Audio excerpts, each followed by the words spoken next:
ನಡೆಯೋ ಪ್ರತಿಯೊಂದು ಹೆಜ್ಜೆ ಮುಂದೆ ದಾರಿ ಇರ್ಬೇಕಲ್ವಾ? ಆ ದಾರಿಗೊಂದು ಗುರಿ ಇರ್ಬೇಕಲ್ವಾ?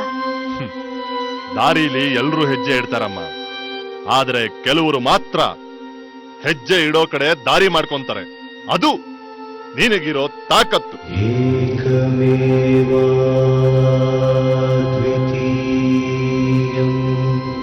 ನಿನ್ನದು ಬರೀ ನಡೆಯೋದಷ್ಟೇ ಕೆಲಸ.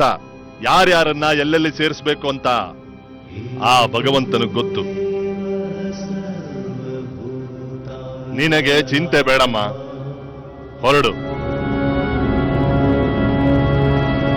ಪೇಪರಲ್ಲಿ ಆಡ್ ಕೊಟ್ಟಿದ್ವಲ್ಲ, ಯಾರೋ ಅವ್ರ ಮಾವ ಅಂತ ಬಂದಿದ್ದ,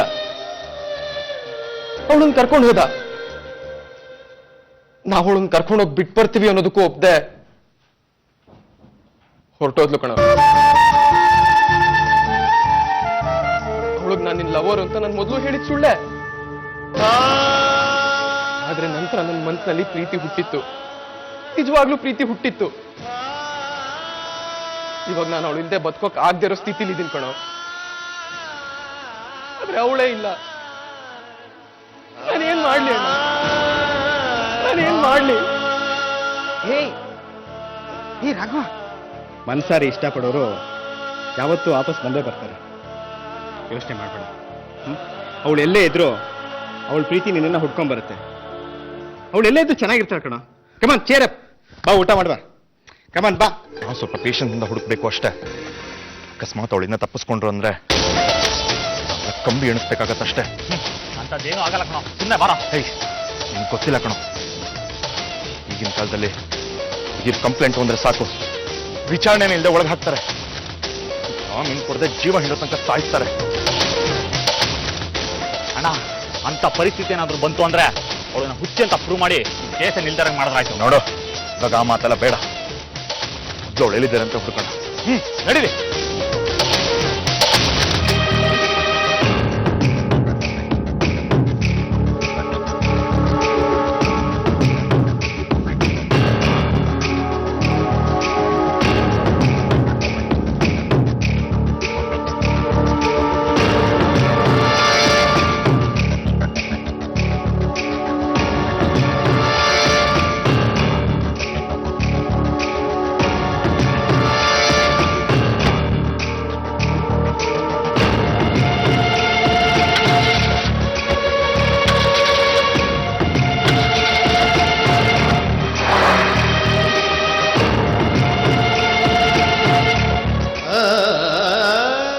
ರಾಘವ, ಅಳ್ಬೇಡ.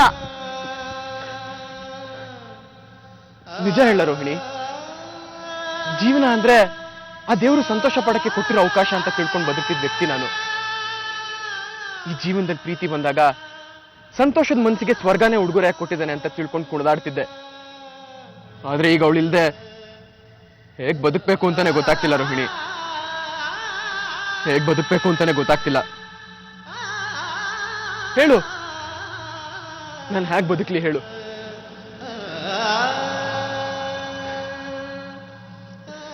ಚೆನ್ನಾಗಿದ್ ನನ್ನ ಜೀವನದಲ್ಲಿ ಅವಳು ಯಾಕೆ ಬರ್ಬೇಕಾಗಿತ್ತು? ಬಂದ್ಲು, ಅವಳು ಹಳೆದೆಲ್ಲ ನೆನಪು ಬಂದ್ಮೇಲೆ ಹೋಗ್ತಾಳೆ ಅಂದ್ಕೊಂಡು ನಾನು ಸುಮ್ಮನಿರ್ಬೇಕಾಗಿತ್ತು. ಯಾಕೆ ಅವಳು ನಾನು ಇಷ್ಟೊಂದು ಹಚ್ಕೋಬೇಕಾಗಿತ್ತು? ಹೃದಯ ಅವಳನ್ನ ಯಾಕೆ ಒಳಗಡೆ ಕೂರಿಸ್ಕೋಬೇಕಾಗಿತ್ತು?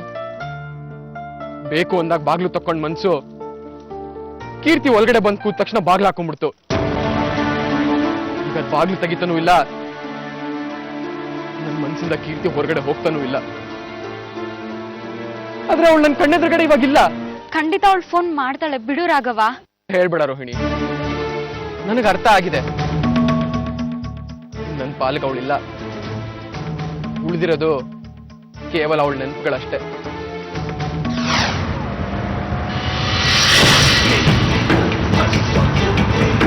Shit.